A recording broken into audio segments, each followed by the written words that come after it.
Happy Saturday! My name is Dominique and this is Homesteading for Three. If you are new, today it is already 3 o'clock p.m. and I haven't done anything productive all day because I haven't been feeling the greatest. I've been kind of fighting a cold. So I do need to get a couple projects done today, including canning up some broth that I had made, and then also canning some ground beef because I took some out of the freezer. If you saw my last video, we bought a half a cow and I needed to make room, so I took some of the ground beef out and put it in the fridge to thaw, and now we need to put it in some cans and make it shelf stable. So I just took a nap a little bit ago, so I'm trying to kind of get everything together and ready to be able to do this. Right now I am making coffee in this little measuring cup because I like iced coffee, and I usually then put it in a ice cube tray so that I can make coffee ice cubes, and then that way when I'm having iced coffee it's not watering down the coffee as it melts. So this is what I do. I just reuse the same ice cube tray each time I do this. And I pour them all in.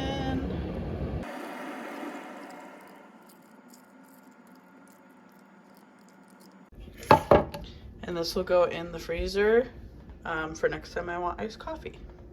Okay, so my kitchen is a disaster. I will show you. We have not done any cleaning all weekend yet.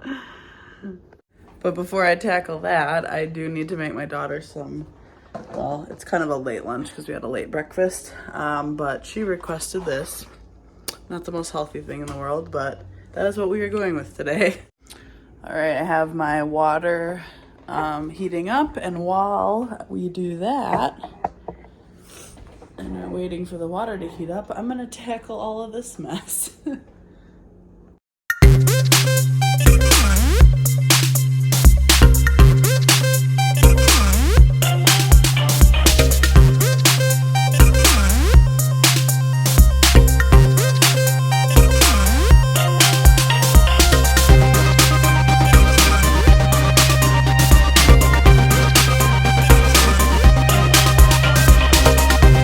Alright, I got my kitchen clean for the most part. There are a couple dishes in the sink that I couldn't fit in the dishwasher, but that is okay. I am just finishing up with these noodles. Sorry if you can hear the dishwasher in the background, it's kind of loud. But these are just about cooked, and I'll get those to my daughter, and then we can start with our projects.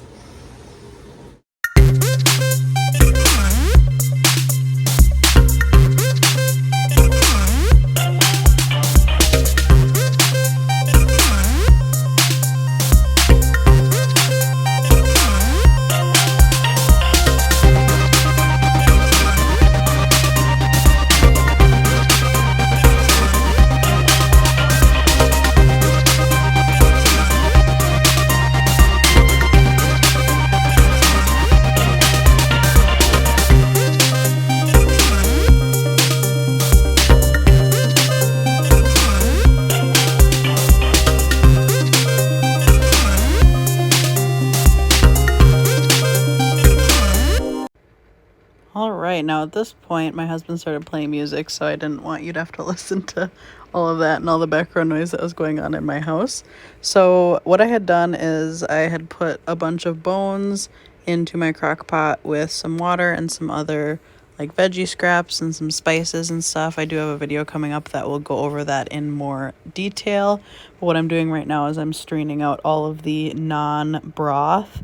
So this broth had cooked in this crock pot on low for like 2 days, so I'm just straining all of the scraps and stuff out of here so that we can get the broth.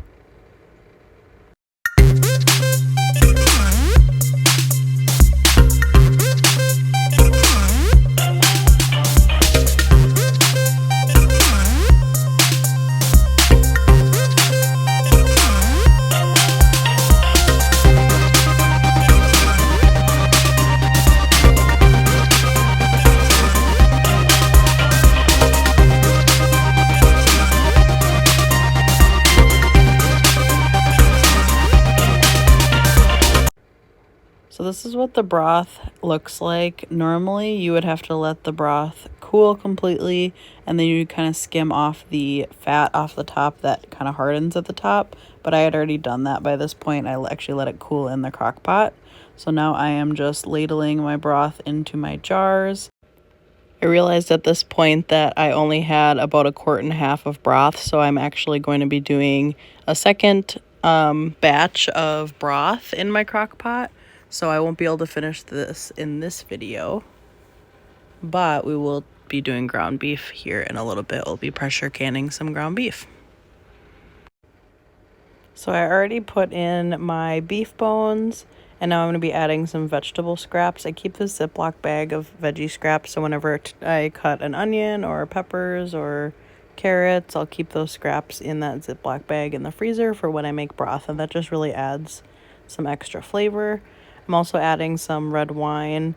I'm not really sure what this does, to be honest, but the recipe I had originally seen before I did this for the first time said to add a little bit of that. And then I add just a bunch of random spices. There's definitely recipes you can find online for what to add, but I just wing it and I've never had a problem. So I do like onion powder, garlic powder, salt and pepper. Usually I'll do like Italian seasoning, oregano. Sometimes I'll do thyme and rosemary. It's just kind of whatever I have handy and whatever I am feeling at the time.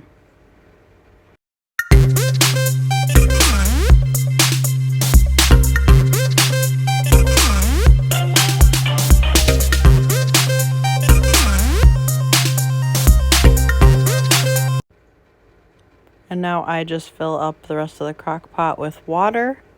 And then this is going to sit on low for probably 2 days. You can do just 1 day, but I kind of like to make it extra concentrated. So now I am taking some ground beef, and we're going to can our ground beef. I got this on sale, half off, with the Flash Food app. I will put a link for that and a little discount code in the description box. I'm just going to brown all the ground beef. You want to brown it like mostly done, but not all the way done, because it will cook a little bit in the jar when it's canning.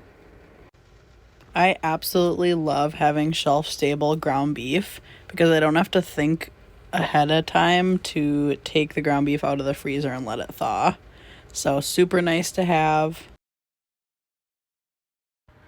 So now what I'm doing is I'm pouring my ground beef into a strainer so I can just rinse it off a little bit. This will just help get some of the grease off because you don't want a ton of grease in your jar for canning it.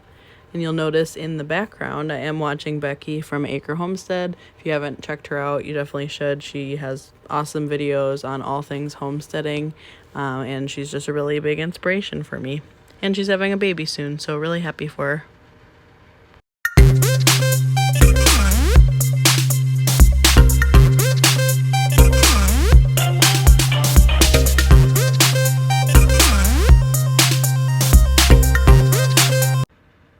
So now I am just ladling my warm ground beef into my jars. I will be then putting hot water over that. So since the contents in the jars are going to be hot, I'll make sure the water in my canner is hot as well. You always want the contents in the jars and the water in the canner to be around the same temperature so it doesn't shock the jars and potentially break them.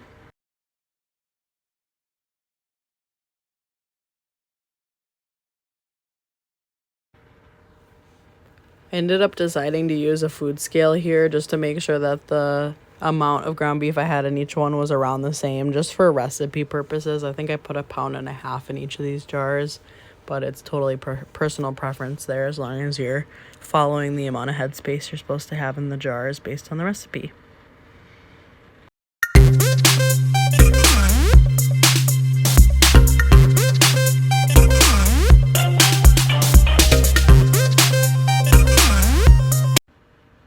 So now I have another pot on the stove next to my canner and just with hot water. So I'm going to be ladling in the hot water over the ground beef, and I'm going for 1 inch of headspace here.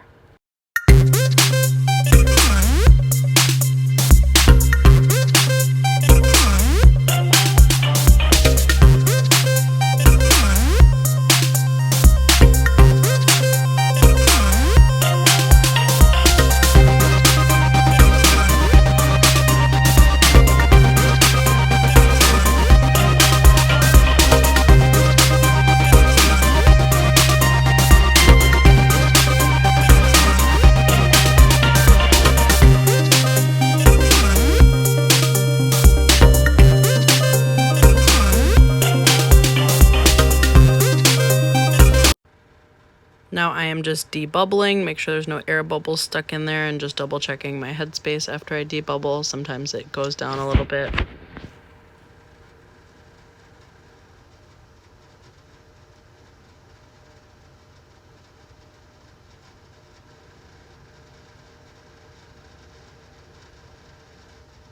And then I'm just wiping the rims to make sure there's nothing that's going to prevent the jar from sealing. And then I'm putting the lids on, fingertip tight. You don't want to crank them super tight. And then I am putting my jars in the canner.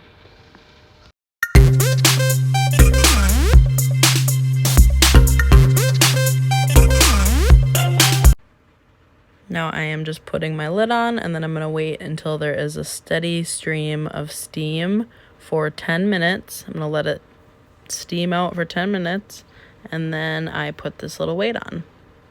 And now the dial will start to come up to pressure. I need it at 11 pounds of pressure for 90 minutes for quarts. And we're going to let this come up to pressure. I feel the need to say that this is a time lapse. It's not actually this fast that it takes to get up to pressure. So once it has been at 11 pounds of pressure for 90 minutes, I take it off of the heat, and then I just let it sit there. I don't touch it until it has come down completely from the pressure. You'll know that it's completely down from pressure because the dial gauge will show 0, and there's a little pop thing that pops up when it is pressurized, and that will come down. When you open your lid, you want to make sure to open it away from your face so that the steam doesn't hit you in the face. And then we're going to take our jars out. These jars will sit on this towel for 24 hours, and at that point I'll check to make sure that they have sealed. But that is it. Thank you for watching. Have a great day.